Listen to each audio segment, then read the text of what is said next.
बिस्मिल्लाहिर्रहमानिर्रहीम। अस्सलामुअलैकुम। मैं हूँ खाना मानसा शहजादी।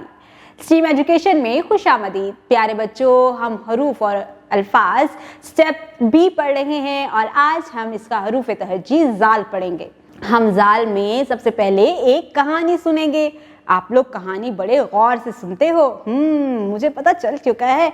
अब मैं आपके लिए एक बहुत ही दिलचस्प कहानी आपको सुनाऊंगी और इसके साथ नए अल्फाज से मुतारफ करवाऊंगी और बहुत सारी एक्टिविटीज़ करेंगे मिलके। चलते हैं अपने सफ़े की तरफ। वहाँ पर देखते हैं कि आज की कहानी क्या है। जाकर बहुत ज़हीन बच्चा है।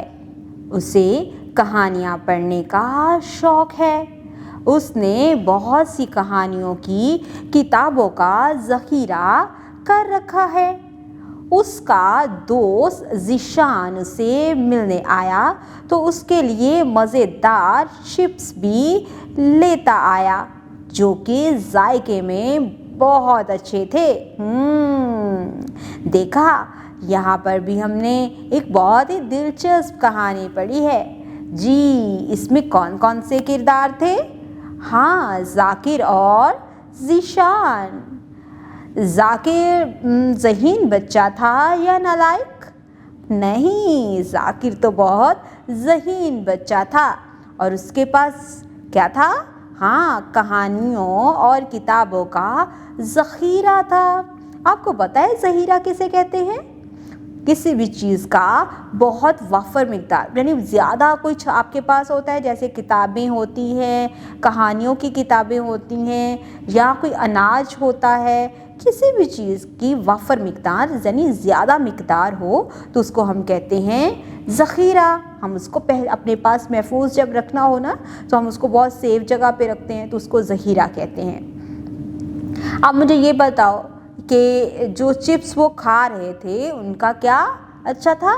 हाँ, जायका। ज़रा देखो, जो भी जहाँ पर कहानी में सुर्ख रंग से लिखे हुए अल्फाज हैं वो सब की आवाज़ क्या है? इब्तिदाई आवाज़ को आपने गौर से सुनना है। जाकिर, ज़हीन, ज़ख़ीरा, ज़ीशान, जायका। इनकी इब्तिदाई आवाज़ है जाकिर, ज़हीन, ज़हीरा, ज़ीशान, जायका। Very good. यहाँ पर हमने ज़ की आवाज़ से बहुत से नए अल्फाज इस कहानी में सुने हैं। अब हम किताब की तरफ चलते हैं। इस किताब में आपको कुछ तस्वीरें दिखाई दे रही हैं। ज़रा बताओ तो ये क्या है? यहाँ पर बहुत सारा अनाज बोरियों में डाल के रखा गया है और इसको महफूज रखा गया है। मैंने अभी आपको बताया था, जो भी कोई चीज़ हो, ज़्यादा हो और उसको महफूज करके रखा गया हो तो उसको क्या कहते हैं? हाँ, ज़ख़ीरा। बहुत ही अच्छे बच्चे हो आप लोग। हाँ, ज़हीन बच्चे हो आप। ज़ख़ीरा, ये है ज़ख़ीरा। ये बच्चा नाश्ता कर रहा है तो उसको इसका जायका बहुत मज़े का लग रहा है। जायका। अब ये जो अनाज होता है इसके छोटे छोटे जो टुकड़े होते हैं उनको कहा जाता है ज़र्रात। क्या कहते हैं? ज़र्रात।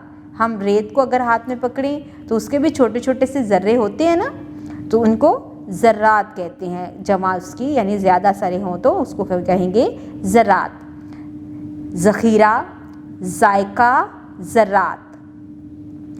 ये बताओ मुझे, ये क्या है? हाँ, ये भी दाल के ख़ानदान का फ़र्द है और इसके ऊपर होता है एक नुक्ता। इसका नाम है ज़ाल। ज़ाल इसका नाम है और ज़ इसकी आवाज़ है। हाँ, जिससे हमने बहुत से नए अल्फाज सीखे हैं। ज़ाल, ज़हीरा, ज़ाल, जायका, ज़ाल, ज़र्रात। प्यारे बच्चों, आज हमने ज़ाल से शुरू होने वाली बहुत ही दिलचस्प कहानी सुनी। आप लोगों ने बड़े गौर से कहानी सुनी। मुझे आप लोगों का ये इंटरेस्ट बहुत पसंद आता है। जब आप गौर से कहानी सुनते हैं, उसके मुतालिक जो सवालात पूछे जाते हैं उसके जवाब देते हैं और साथ ही साथ जब नए अल्फाज आपके सामने मुतारफ़ करवाए जाते हैं तो आपको तो बहुत सारी चीज़ों के नाम तो ऑलरेडी आते हैं। आप तो बहुत अच्छे बच्चे हैं। और इसके साथ जब क्लास में आपको से कोई भी एक्टिविटी करवाई जाती है, आपने बड़े ही अच्छे तरीके से उसमें इन्वॉल्व होते हैं, बहुत अच्छे तरीके से उसको मुकम्मल करते हैं। आज की भी हमने ज़ाल की एक्टिविटी एक्टिविटीज को मुकम्मल किया, ज़ाल की शक्ल की पहचान की, ज़ाल को लिखना भी सीखा। अब आपको डायरी में जो भी होमवर्क मिला है उस होमवर्क को आपने गौर से देखना है, पढ़ना है और घर से उसको मुकम्मल करके लेके आना है, ताकि आप बेहतर तरीके से ज़ाल को सुनना, बोलना, पढ़ना और लिखना सीख जाए। उम्मीद करती हूँ आपने आज की इस वीडियो से बहुत कुछ सीखा होगा। मज़ीद सीखने और जानने के लिए हमारे साथ रहिएगा। मिलते हैं अगली वीडियो में, तब तक के लिए अल्लाह हाफिज़।